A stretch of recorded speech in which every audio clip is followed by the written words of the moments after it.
చాలా చక్కగా Jesus calling ministry మహిమగల సంఘం తరపున మీ అందరికీ నా హృదయపూర్వక ధన్యవాదాలు తెలియజేస్తున్నాను. వందనాలు. బాగున్నారమ్మా? బాగున్నారా? సంతోషంగా ఆనందంగా ఇప్పుడే వాక్యం చెప్పుకున్నాం, అవునా కదా? సంతోషంగా ఉండాలని దేవుడు ఎదురు చూస్తున్నాడు. ఎందుకు సంతోషం మీలో రావడం లేదంటే కొన్ని కారణాలు. ఆ కారణాల గురించి ఇప్పుడు నేను చెప్పాలని ఆశపడుతూ ఉన్నాను. ఎందుకంటే ఆ సంతోషం ఎందుకు మీరు పోగొట్టుకున్నారు, ఎందుకు మీలో ఆనందాన్ని పోగొట్టుకున్నారు. మరి క్రైస్తవులని చెప్పుకుంటూ ఉన్నాం, మనం విశ్వాసం కలిగి ఉన్నామా, అవిశ్వాసం కలిగి జీవిస్తూ ఉన్నామా అనే అంశాన్ని బట్టి మనం చూద్దాం. అంశాన్ని పేరు అల్ప విశ్వాసం ద్వారా వచ్చే ప్రమాదాలు ఏంటి? చెప్పండి ఒకసారి. ప్రమాదాలు చాలా చక్కగా కొన్ని విషయాలు మనం ఈరోజు దేవుడు ఇచ్చిన సమయాన్ని, దేవుడు ఇచ్చిన అవకాశం బట్టి, దేవుడు మనకును మీకును దయచేసిన సమయాన్ని సద్వినియోగం చేసుకుని జ్ఞానమును, రహస్యాలు, పరిశుద్ధ గ్రంథంలో ఉన్న విషయాలు మీరు రోజు వినబోతూ ఉన్నారు. చప్పట్లు కొడదాం దేవుని వెంట. హల్లెలూయా. ఆసక్తి ఉందా వినడానికి? ఆసక్తి ఉన్నట్టయితే చాలా జాగ్రత్తగా వినాలి. అవుతుందా? మీరు ఎలా ఉండాలి? అలర్ట్ కలిగి ఉండాలి, శ్రద్ధ కలిగి ఉండాలి. చక్కగా దేవుని మాటలు వినడానికి వేగిలా పడాలి. వినడానికి, మాట్లాడడానికి నిదానించాలి. అప్పుడే నీకు అర్థమవుతుందా? ఇప్పుడు దేవుడు మన చరిత్ర గురించి, మనం ఎలా ఉన్నాము, ఎలా ఉండిపోతూ ఉన్నాము విషయాలు మనం తెలుసుకుందాం. కొన్ని విషయాలు ఎక్కడ ఏ కాలేజీల్లో చెప్పరు, ఏ యూనివర్సిటీలో కూడా చెప్పరు. అక్కడ చెప్పబడలేని మాటలు ఇక్కడ మనకు చర్చిలో మనకు వినిపిస్తూ ఉంది. జీసస్ కాలింగ్ మినిస్ట్రీ మహిమగల సంఘములో మహిమకరంగా మీరందరూ ఉండాలని మనస్ఫూర్తిగా కోరుకుంటూ, దేవుడు పరిశుద్ధాత్మ దేవుడు ద్వారా మనం మాట్లాడుతున్న మాటలను బట్టి మనం చూద్దాం. చూడండి, మనకు విశ్వాసం ఉందా, విశ్వాసం లేదా? ఒక మాట మీకు గుర్తు చేయాలని ఆశపడుతూ ఉన్నాను. చూద్దాం. చూడండి, అంశం చెప్పుకున్నాం, అల్ప విశ్వాసము ద్వారా వచ్చు ప్రమాదాలు గురించి మనం మాట్లాడుకుందాం. అలాగే మత్తయి సువార్త, కొత్త గ్రంథానికి రండి. మత్తయి సువార్త 17వ అధ్యాయము 19-20 వచనాల్లో మనకు ఒక మాట చక్కగా మన ప్రభువైన యేసు క్రీస్తు ద్వారా మనం తెలియజేస్తూ ఉన్నాడు. చూద్దాం. చూడండి, 19-20 వచనంలో మనకు ఒక మాట కనిపిస్తుంది. చదువునానా? తరువాత శిష్యులు ఏకాంతముగా యేసునద్దకు వచ్చి, ఎవరు వచ్చారంట అక్కడ? ఎంతమంది వచ్చారు? అందరూ ఎవరు వచ్చారు అక్కడికి? అక్కడ శిష్యులు ఏం చేస్తున్నారంటే అక్కడ ఎవరి దగ్గరికి వచ్చారు? తరువాత శిష్యులు ఏకాంతముగా యేసునద్దకు వచ్చి, మేమెందుచేత దానిని వెళ్ళగొట్టలేకపోతిమి అని అడిగిరి. హల్లెలూయా. శిష్యులు ఒక దయ్యం పట్టిన దాన్ని వదిలించలేకపోతూ ఉన్నారు. ఆ శిష్యులు అక్కడ ఆ దయ్యాన్ని యేసు నామములో వెళ్ళిపో అని వెంటనే వెళ్ళిపోవలసిన దయ్యమే వెళ్ళగొట్టడం లేదు. వెళ్ళగొట్టలేదన్నప్పుడు వాళ్ళలో ఏమి లేదని? విశ్వాసము లేదని. అల్ప విశ్వాసం ఉన్నది కాబట్టి, అల్ప విశ్వాసం వాళ్ళలో ఉంది కాబట్టి. అంటే శిష్యులు చూసావా, శిష్యులు అంటూ ఉన్నాడు అక్కడ. శిష్యులు యేసు దగ్గరికి వచ్చారు, మేము వెళ్ళగొడితే కూడా దయ్యము వెళ్ళిపోలేదు అని. అన్ని కూడా శిష్యులకు యేసుక్రీస్తు ప్రభు నేర్పించి వాళ్ళకి వరాలు ఇచ్చాడు. వాళ్ళు ఒక్కొక్కరికి ఒక్కొక్క వరాలు ఇచ్చాడు. స్వస్థపరచు వరాలు ఇచ్చాడు, దయ్యములు వెళ్ళగొట్టే వరాలు ఇచ్చాడు. ఈ భూమి పైన అన్నిటిని కూడా వాళ్ళకి సమృద్ధిగా వాళ్ళకి అన్ని నేర్పించి లోకానికి మీరు వెళ్ళండి అని శిష్యులు పంపించినట్టుగా లేఖనాలు మనం చూసుకుంటూ ఉన్నాం సహోదరి సహోదరుడా. కానీ అక్కడ అందరూ కూడి యేసు యొద్దకు వచ్చారంట. యేసు యొద్దకు వచ్చిన తర్వాత మేము ఎల్లగొట్టినా కూడా దయ్యము వెళ్ళిపోలేదు అందుకే యేసు దగ్గరికి వచ్చిన తర్వాత యేసుక్రీస్తు ప్రభు మాట్లాడబోతున్నాడు. ఆ కింద వచనములో చదువునన్న 20వ వచనంలో, అందుకు ఆయన మీ అల్ప విశ్వాసము అందుకు ఆయన అంటే ఎవరైనా యేసుక్రీస్తు ప్రభు మీ అల్ప విశ్వాసము చేతనే అల్ప విశ్వాసము చేతనే మీకు ఆవగింజంత జాగ్రత్తగా వినాలండి. ఆవగింజ ఎంత ఉంటుంది? చిన్నది కదండి, చిన్నది. ఆవగింజ అంటే మీకు లేడీస్ కి బాగా తెలిసి ఉంటుంది ఆ విషయం. ఆవగింజంత విశ్వాసమున్న ఎడల ఈ కొండను చూచి, కొండ చూసారా? రాయదుర్గం కొండ చూసారమ్మా? ఇక్కడ నుండి అక్కడికి పొమ్మనగానే, ఇక్కడ నుండి అక్కడికి పొమ్మనగానే అది పోవును. ఏమంట? చప్పట్లు కొట్టరే. విశ్వాసం నీలో ఉన్నట్లయితే, ఆవగింజంత విశ్వాసం నీలో ఉన్నట్టయితే ఈ రాయదుర్గం కొండను ఇటు రమ్మంటే వస్తుంది. మీకు అసాధ్యమైనది ఏది లేదు. చెప్పట్లు కొడదాం. అంత విశ్వాసం నీలో ఉండాలి. ఎంత విశ్వాసం? ఓకే, టన్నులు కావాలా విశ్వాసం? టన్నులు కావాలా? అనంతపురం జిల్లాలో దొరుకుతుందా? ఢిల్లీలో దొరుకుతుందా? టన్నులు తెచ్చుకుందామండి విశ్వాసాన్ని. ఎలా వస్తుంది విశ్వాసం? ఎలా వస్తుంది? వినుట వలన విశ్వాసము వచ్చును. వినాలి నీవు బాగా. నీ వింటేనే విశ్వాసం నీకు వచ్చేది.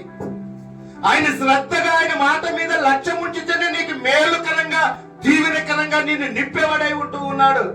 సహోదరి సహోదరుడా, ఆవగింజంత విశ్వాసం నీలో ఉంటే, ఓ క్రైస్తవురాలా,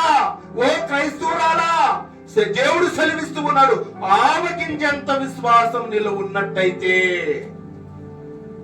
కొండ రమ్మంటే వస్తుంది, పొమ్మంటే పోతుంది.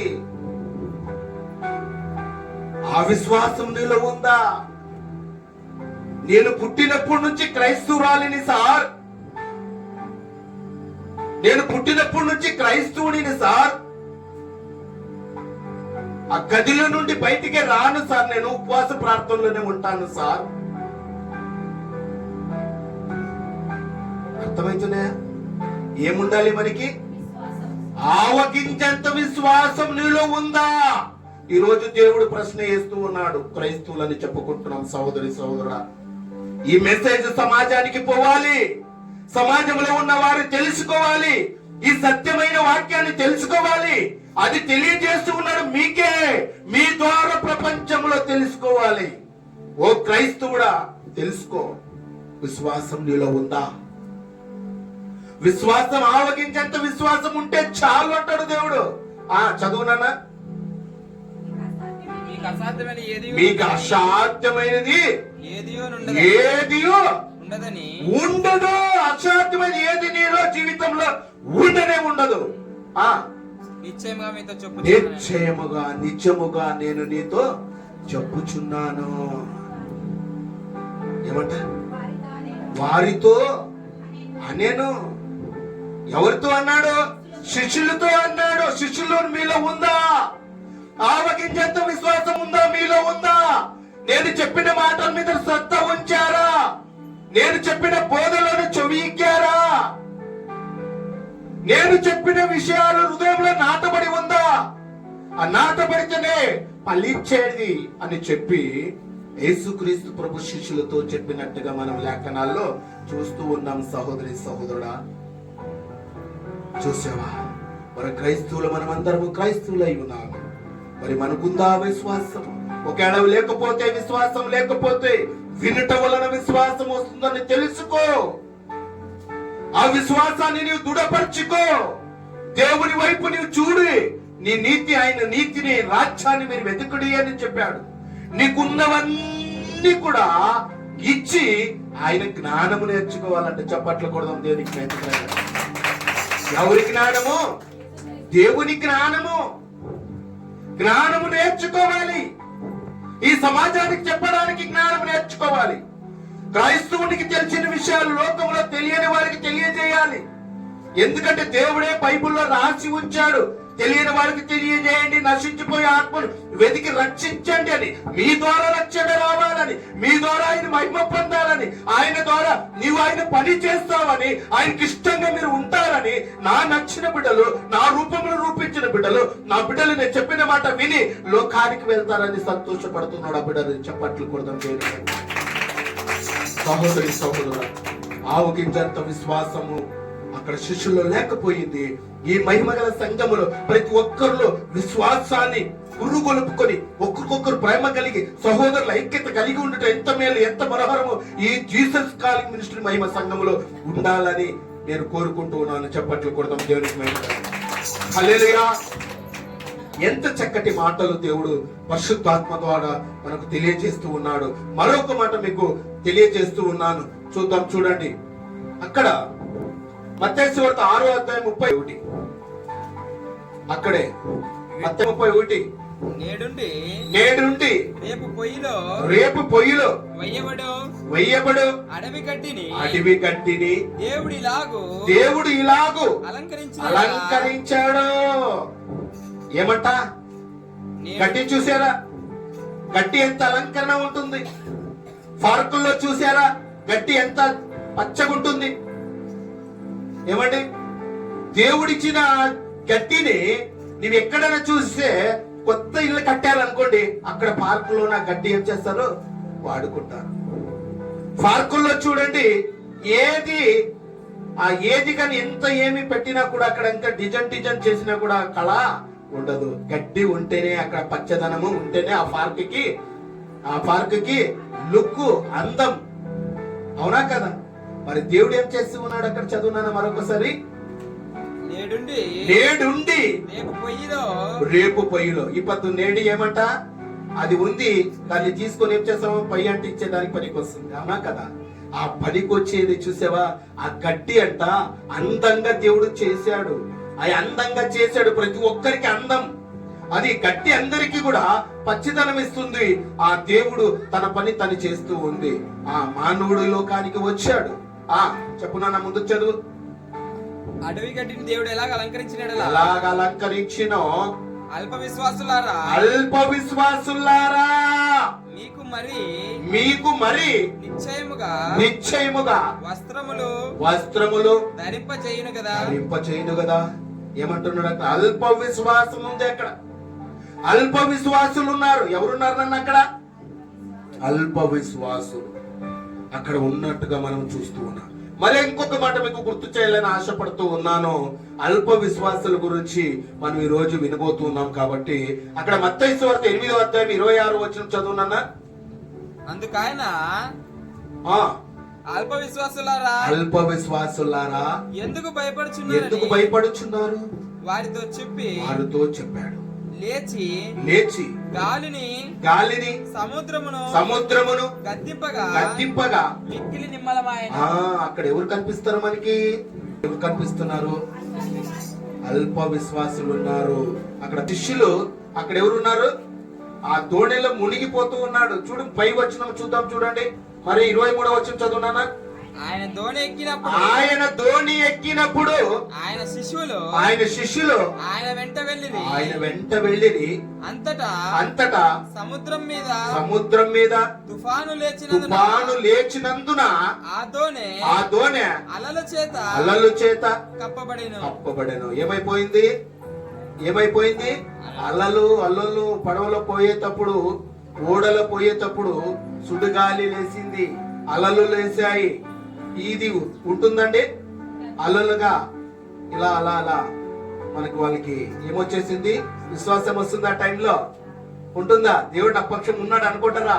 ప్రమాదం వచ్చినప్పుడు అంటారండి. అందుకే అక్కడ అల్ప విశ్వాసులారా. ఇప్పుడు చదువునా, ఏమైపోయింది అది? 2వ వచనం 24 చదువు. అంతటి సముద్రం మీద తుఫాను లేచినందున ఆ దోణె అలల చేత ఏమైపోయింది? కప్పబడేను. అలల చేత కప్పబడేది. అక్కడ తుఫాను రేగెను, ఇక్కడ అలల చేత కప్పబడేను. మరి ఇంకొక మాట మనం చూసుకుందాము. 20 ఇచ్చారు. వారు ఆయన ఎద్దకు వచ్చి ప్రభువా నశించిపోవచ్చున్నాము మమ్మల్ని రక్షించమని చెప్పి ఆయనను లేపిరి. ఎవరు లేపారంట అక్కడ? అక్కడ ముందు వాక్యంలో ఏం చెప్పుకున్నాము? అలలు వచ్చాయి అని విన్నాం. ఇక్కడ ఏం చెప్పినాము? అలలతో కప్పి ఉన్నదని విన్నాం. ఇక్కడ వచ్చి ఏం చేశారు? శిష్యుని వచ్చి యేసుక్రీస్తు ప్రభు చదువునా మరొకసారి. అందుకు వారు ఎద్దకు వచ్చి ప్రభువా నశించిపోవచ్చున్నాము మమ్మల్ని రక్షించమని చెప్పి ఆయన లేపిరి. ఆయన ఎక్కడున్నాడట? ఎక్కడున్నాడు? ఆ దోణిలోనే ఉన్నాడు. ఆయన ఎక్కడున్నాడు? కింద దిగభాగంలోనే పండుకొని ఉన్నాడు. ఆ పండుకున్నప్పుడు పోయి ఆయన లేపుతూ ఉన్నారు. లేపుతున్నప్పుడు యేసుక్రీస్తు ప్రభు లేచి బయటికి వస్తాడు. వచ్చిన తర్వాత 26వ వచనం చదువునా ఇప్పుడు. అందుకు ఆయన అల్ప విశ్వాసులారా ఎందుకు భయపడుచున్నారు? వారితో చెప్పి లేచి గాలిని సముద్రమును గద్దింపగా మిక్కిలి నింబడమాయను. చప్పటి కోసం గట్టిగా కొడుతూ ఈ ప్రకృతి ఆయనకు లోబడుతూ ఉంది. ఈ ప్రకృతి గాలి తుఫాను ఈ ప్రకృతి కలగజేసిన వాడు ఆయనే కాబట్టి ఆయనకు లోబడుతూ ఉంది. ఈ లోకంలో ఎంతో అధికారులు ఉన్నారు. ఆ అధికారులు చెప్పు మనం చూద్దాం. నిమ్మలమైతుందా? గాలిని గద్దించగలరా? ఈ ప్రకృతిని గద్దించగలరా? అంత సామర్థ్యం ఉందా వాళ్ళకి? ఉందా? లేదండి. ఎవరికి ఉంది? దేవునికి, మన క్రీస్తు యేసుక్రీస్తు ప్రభుకుంది. ఆయన బయటికి వచ్చినప్పుడు అల్ప విశ్వాసులారా ఎందుకు సందేహపడితిరి? నేనున్నాను కదా. మీరు ప్రార్థన చేసుకోవాల్సిన వారై ఉండి నన్ను పిలుస్తూ ఉన్నారే అనే మాట అక్కడ క్లారిటీ వచ్చింది. అర్థమవుతుందా? అల్ప విశ్వాసాలను ఎందుకు అన్నాడంటే మీరు ప్రార్థన చేసుకోవాలి, తండ్రికి మొరపెట్టాలి, అలాంటి విశ్వాసం కలిగి ఉండాలి. కానీ నన్ను వచ్చి మీరు లేపుతున్నారా అంటే అప్పుడు మీరు చేతగానాలు వాళ్ళే కదా. అర్థమవుతుందమ్మా? అర్థమవుతున్నాయి నా మాటలు? అక్కడ వచ్చి అల్ప విశ్వాసులారా అని చెప్పి అక్కడ ఏం చేశాడు? నన్ను నిమ్మడమపరిచాడు, గద్దించాడంట. ఏమంట? ఎందుకు భయపడుచున్నారు? వారితో చెప్పి లేచి గాలిని సముద్రమును ఏం చేశాడంట? గద్దింపగా మిక్కిలి నిమ్మడమయ్యాడంట. చప్పట్లు కొడదాం. ఎప్పుడైతే గద్దించాడో అవి లోబడ్డాయి. ఎసరండి చూసి ఎంత గొప్పవాడు మన దేవుడు.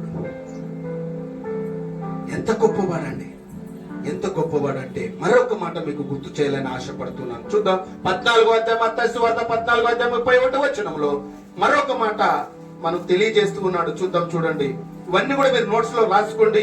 ఇంటికి వెళ్ళిన తర్వాత అలా ఉన్నాయా లేదా పరిశీలించి పరిశోధన చేయండి. మెదుడుకు పొదును పెట్టండి. దేవుని వాక్యాన్ని బహుగా మీరు నేర్చుకోవాలని ఆశపడుతూ ఉన్నాను.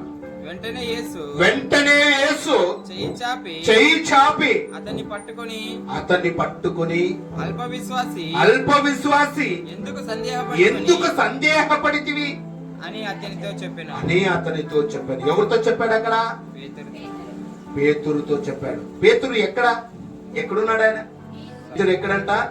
నీళ్ళ మీద. ప్రభువా నేను నడిచి రావాలనుకుంటున్నాను నీతో పాటు అంటాడు. ఆయన వెళ్ళిపోయాడు. ముందా ఎవరు వెళ్ళిపోయారు?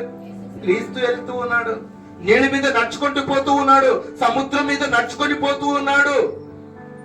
అది చూశాడు పేతురు. చూసినప్పుడు ఏమంటాడప్ప? చదువు.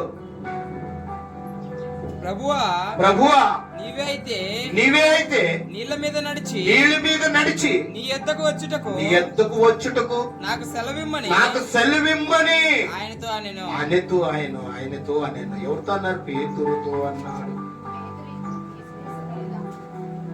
అడుగుతూ ఉన్నాడు, నీ సెలవి, నీ మాట చెప్తే చాలు, నీకు సముద్రాలు లోపడుతూ ఉన్నాయి, నీ గాలి లోపడుతుంది, తుఫాను లోపడుతూ ఉంది, నీ మాట మాత్రం నాకు సెలవిస్తే నేను నీ మీద, నా నీళ్ళ మీద నేను నడిచి వస్తాను అంటూ ఉన్నాను. చదువునన్నా. ఆయన రమ్మనగానే కమన్ పేతురు వెంటనే పేతురు దోణి దిగి యేసునొద్దకు వెళ్ళుటకు నీళ్ళ మీద నడిచెను గాని గాలిని చూచి ఏమంట నడిచాడా లేదా? దోణి దిగిన వెంటనే ఎక్కడ దిగాడు ఆయన? సముద్రములో నుండే దోణిలో నుండి సముద్రంలోనికి అడుగు పెట్టాడు. ఒడ్డున కాదు, సముద్రంలో నుండి అడుగుతున్నాడు, రికమెండ్ చేశాడు. రమ్మని మాట చెప్పిన వెంటనే సముద్రం నుంచి ఆ ఓడలో నుంచి దిగి నీళ్ళ మీద నడిచి వచ్చాడు. నడిచాడా లేదప్పా? నడిచాడు. నడిచిన వెంటనే ఏం చూశాడు అక్కడ? క్రీస్తు వైపు చూశాడా? గాలి వైపు చూశాడా? గాలి వైపు చూశాడు. అందుకే ఏమొచ్చింది ఆయనలో? అల్ప విశ్వాసం వచ్చేసింది. దేవుని వైపు చూసి ఉంటే గమ్యాన్ని చేరగలడు.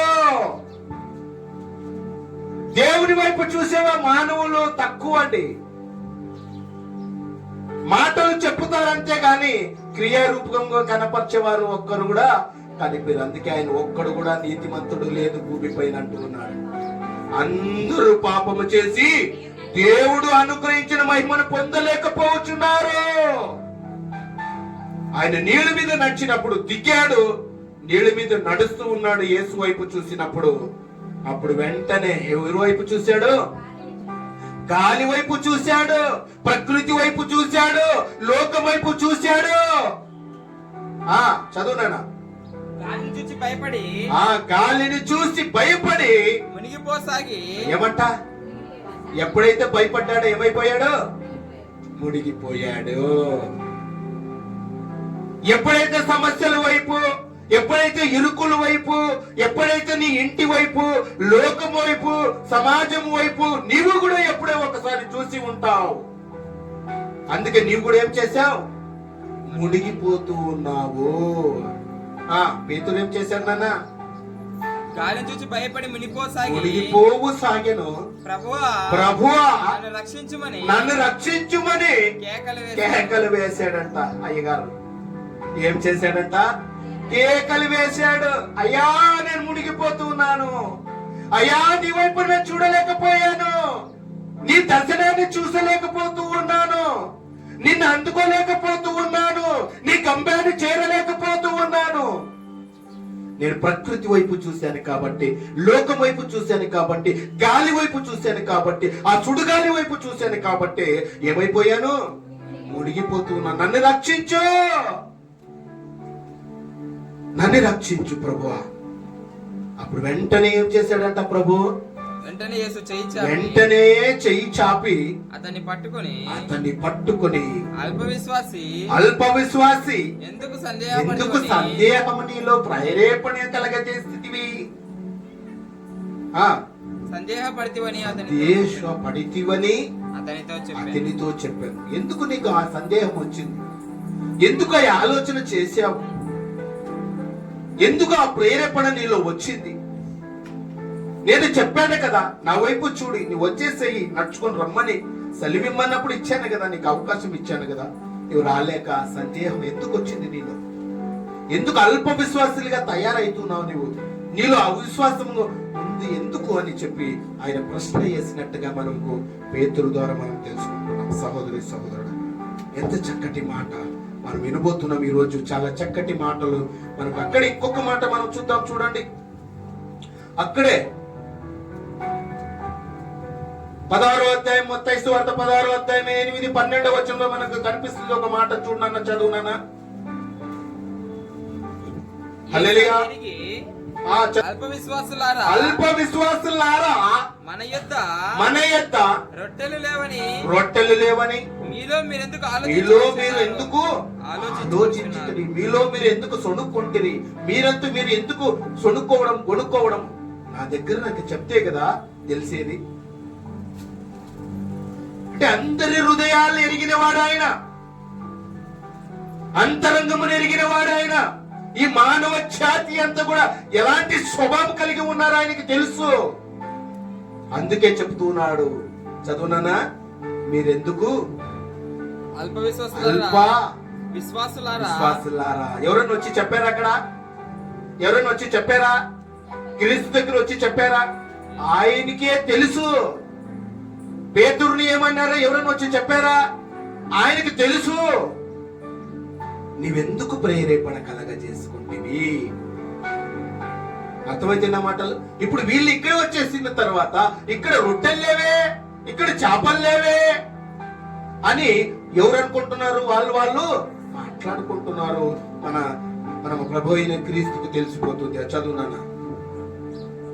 అల్ప విశ్వాసులారా, అల్ప విశ్వాసులారా, మన యొద్ద రొట్టెలు లేవు, మన యొద్ద రొట్టెలు లేవని మీలో మీరు ఎందుకు ఆలోచించుచున్నారు?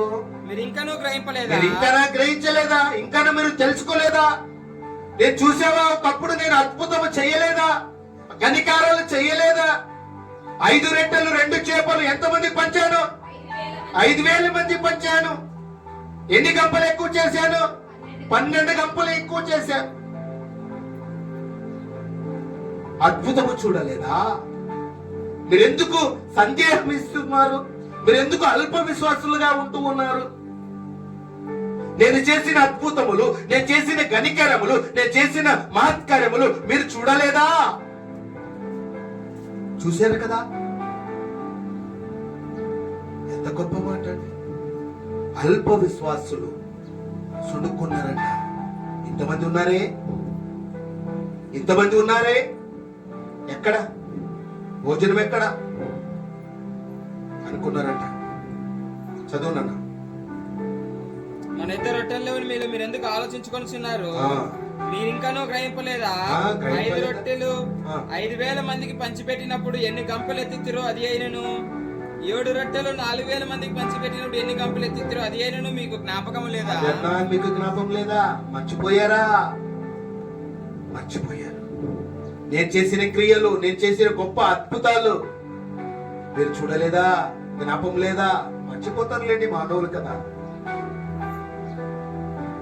కృతజ్ఞత ఉందా? మీకు జ్ఞానం ఉందా? తెలివి ఉందా? బుద్ధి ఉందా అన్నట్టుగా ఉంది అక్కడ. అవునా కదా? హల్లెలూయా. మరొక మాట మీకు గుర్తు చేస్తూ ఉన్నాను సహోదరి సహోదరుడా. అక్కడే చూద్దాం, చూడండి.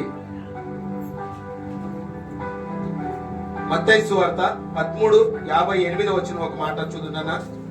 అవిశ్వాసమును బట్టి వారు అవిశ్వాసములు బట్టి, బాగా వినాలండి.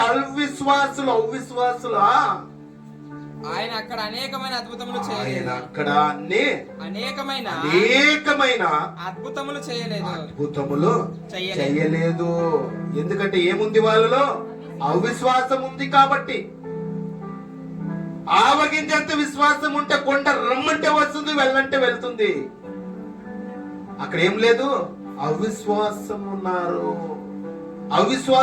అందుకే అక్కడ అద్భుతాలు చెయ్యలేదు దేవుడు. చదువునా. వారి అవిశ్వాసమును బట్టి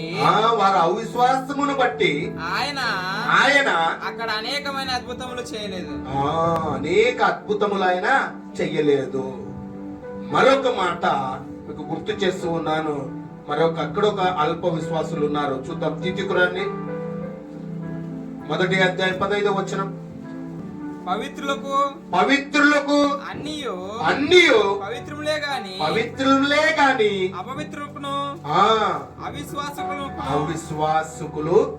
అవిశ్వాసులకును ఏదియో పవిత్రమైనవి కావు.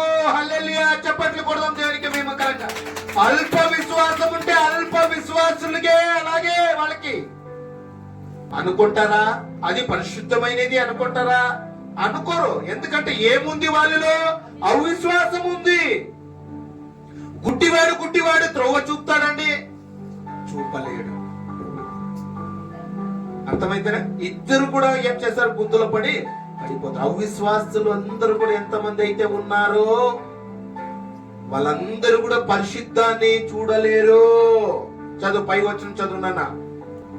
పవిత్రులకు పవిత్రులకు అన్ని పరిశుద్ధులకు అన్ని పవిత్రములే గాని పవిత్రులములే గాని పవిత్రంగా ఉన్న వారికి ఏం కనిపిస్తుంది?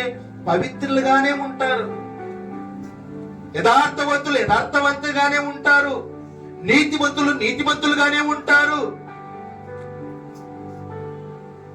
అర్థమైంది? చీకటి వెలుగు రెండు పొత్తున్నాయా? ఉన్నాయమ్మా? విశ్వాసికి అవిశ్వాసికి పొత్తుందా?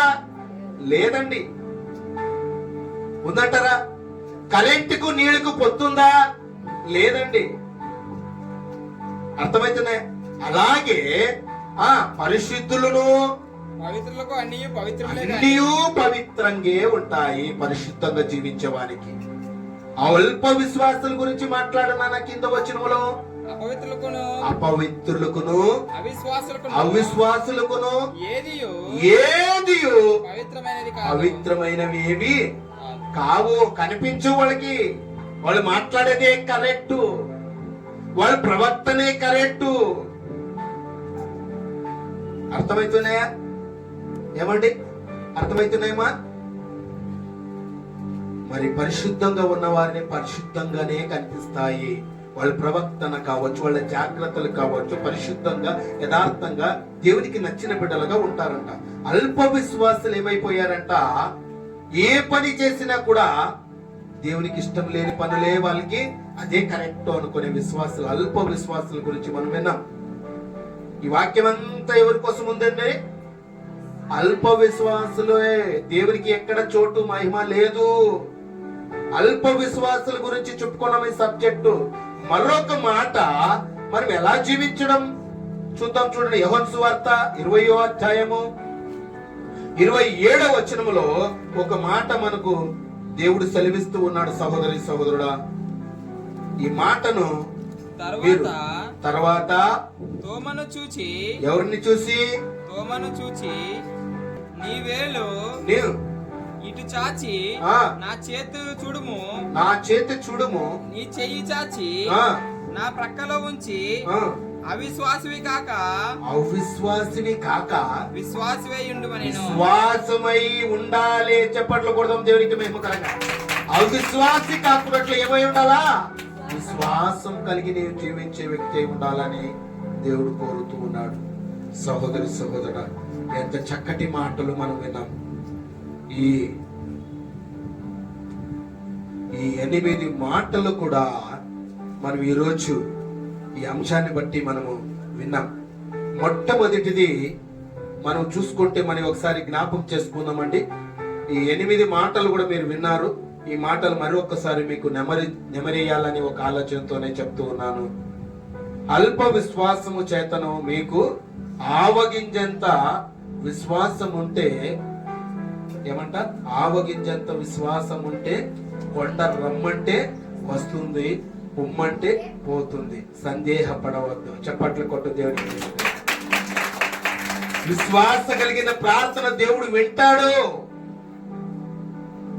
ఆ నమ్మకాన్ని, ఆ విశ్వాసమును బట్టి క్రైస్తవుడా, ఓ క్రైస్తవురాలా, విశ్వాసమును పురుగొల్పుకుని వ్యక్తి ఉండాలని దేవుడు సుట్టిగా ఆవగింజంత విశ్వాసం అన్న ఓ క్రైస్తవులని చెప్పుకుంటున్నావు, క్రైస్తవుడని చెప్పుకుంటావు. కొన్ని సంవత్సరాల నుంచి క్రైస్తవుడని చెప్పుకుంటున్నావు. కానీ దేవుడు ఆవగింజంత విశ్వాసం నీలో ఉందా?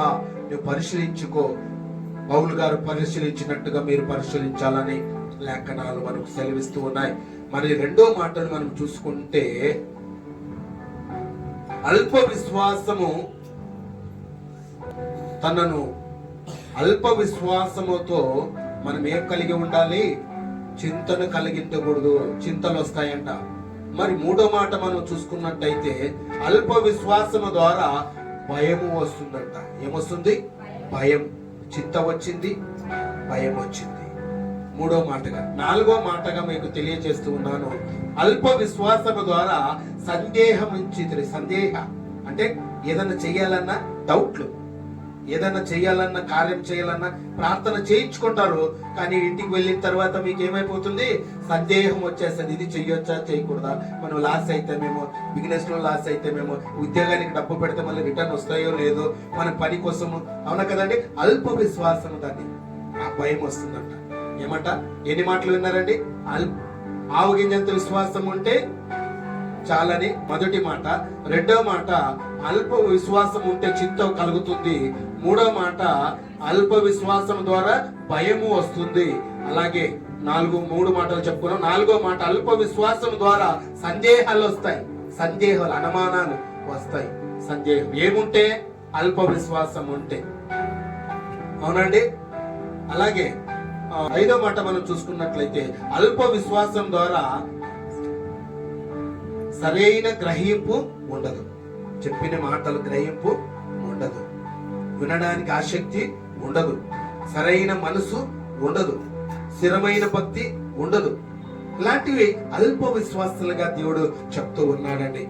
అక్కడ మనం చూసుకున్నట్టయితే అల్ప విశ్వాసము ద్వారా ఆరో మాట చూసుకుంటే, అల్ప విశ్వాసం ద్వారా దేవుని శక్తిని మనము చూడలేము.